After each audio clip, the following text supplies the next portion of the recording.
This is the story of how the world got fat. Not why, not whose fault, but how. One of these men tried to stop it, and the other one made sure he failed. But wait, why am I telling you about this? Last Tuesday at 2 in the morning, I was eating these, and I could not stop, and neither can the rest of the world. This food is an American invention, just like Coke, just like Marlboro. And this is what it is doing to the countries that is buying it. In Mexico, roughly about 17% of adults have diabetes higher than the United States. In China, that number is 12%, which is around 150 million people. And in India, 31 million new diabetics were recorded in the last 2 years. So, same craving and similar outcomes, but in different countries. So here's the question I cannot stop asking myself. How did the world got fat? I went looking for the answer, and it kept bringing me back to this very room in 1999 in Minneapolis. So to understand what happened in that room, you have to first understand what was sitting on the shelves of every grocery store. And it started with a man named Howard Moskowitz. In 1970, the US Army hired him to figure out why are soldiers not finishing their food. And what Howard found was the exact ratio of salt, sugar, and the fat that makes your brain forget when to stop. And he calls this the bliss point. He then sold the same formula to every big food company on earth, and that formula is in every chip, every cookie, and every cereal you have ever eaten. That is why you can't stop. But a formula on its own does not make a global epidemic. It needs a buyer big enough to put it everywhere. And the biggest buyer wasn't a food company at all. In 1988, Philip Morris was the biggest tobacco company in the world. And that year, they bought Kraft for $13 billion, making them the biggest food company in America.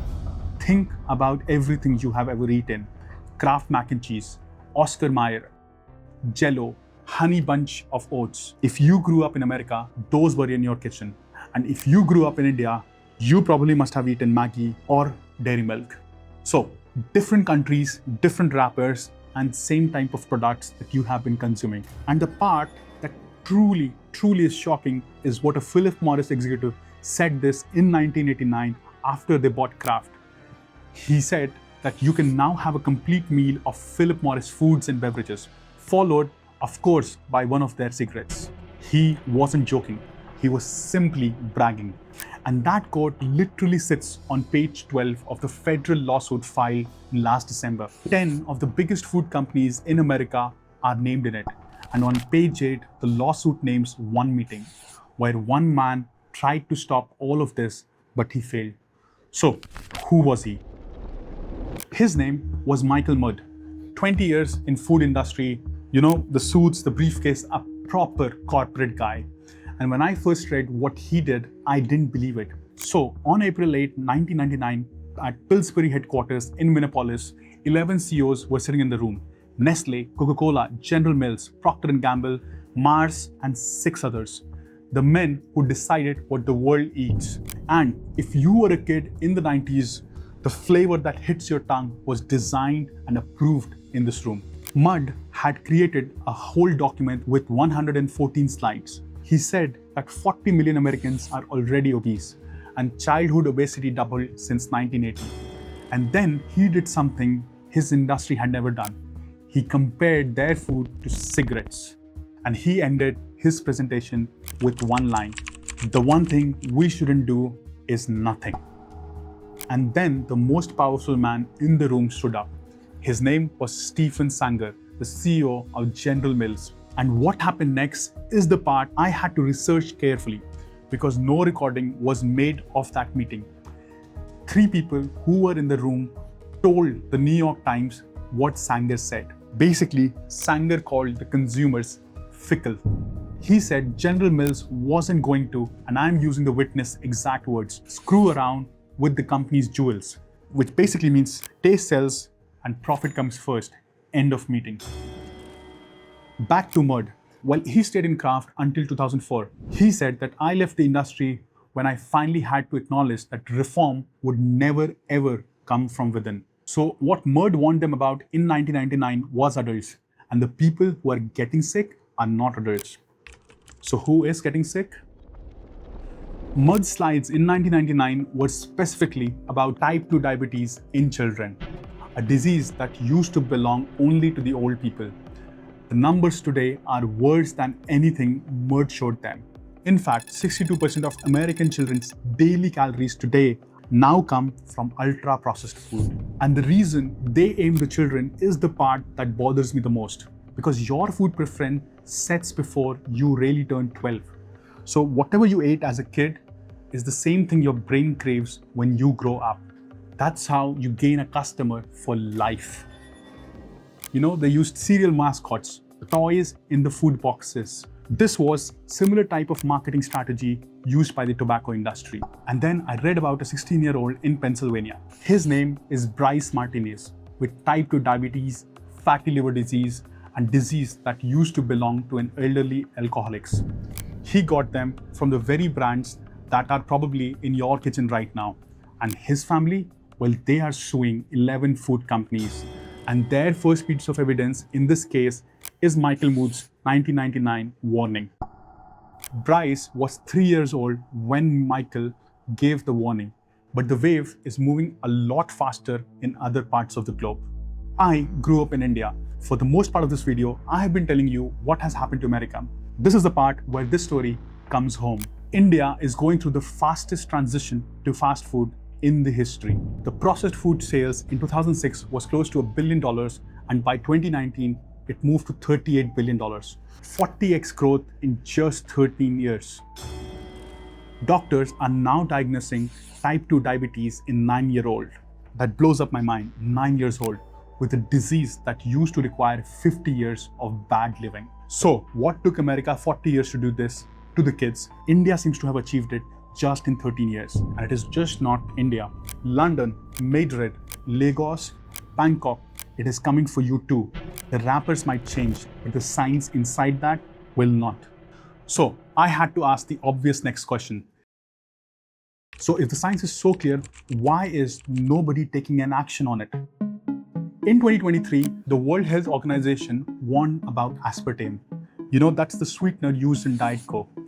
They said that it was possibly cancer-causing. And within weeks, the American Beverage Association, which is the lobbying group of Coca-Cola and PepsiCo, paid different dietitians and TikTok influencers to counter it. So if you follow any wellness account, you have heard the videos and you probably have trusted them. So there are people who are trying to fight for this, but then the media, the associations, the big companies are trying their best to control this narrative and try to tell you about a different story. And when you try finally to fix your kitchen problems and move to the healthier situation so that you do not empower the same company again, this is what happens. This is Poppy, a probiotic soda, the healthy alternative. When people consume Poppy, they think that's the smart move. But when you start digging deeper, you start seeing something different. Poppy was bought by Pepsi. Open your fridge right now. There's a good chance the brand that you switched to because you think it was healthier is owned by one of these giants.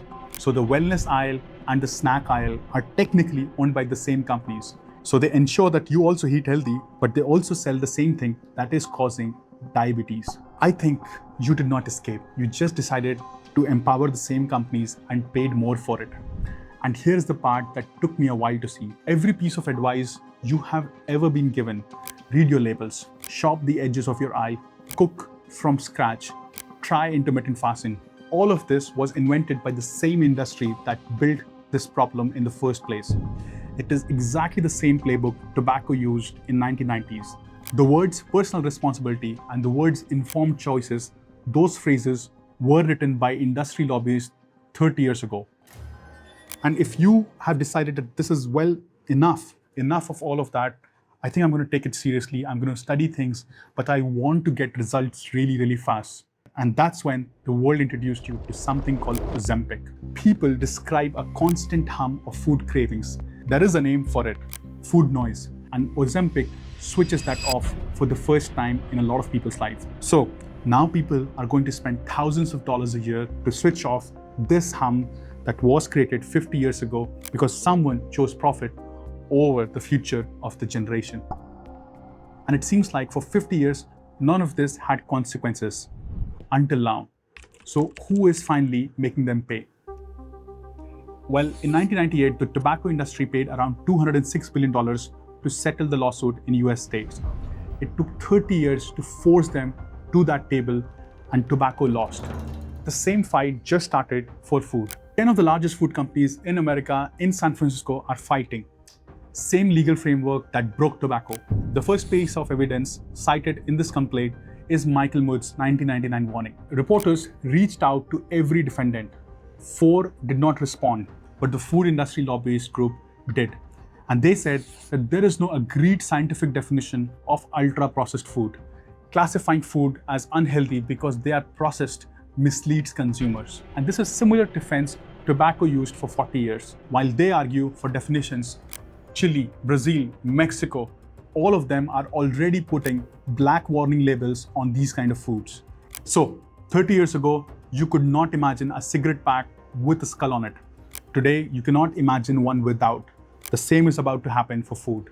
But while we wait for the labels to land, you are still sitting at home eating one of these and enjoying this. So, what does all of this should mean to you? I started this video asking you one question: how is the world getting more fat? Well, now you have the answer. It is the formula built by someone for US Army. It was the distribution system of the biggest companies in the world. And then they sell you when you are a kid. So you cannot change the flavor that you're so used to or so addicted to. And anytime you decide to switch over, well, there's a different industry waiting to steal your money. Again, I will say you are not weak. You are simply the subject of the biggest experiment conducted on this planet.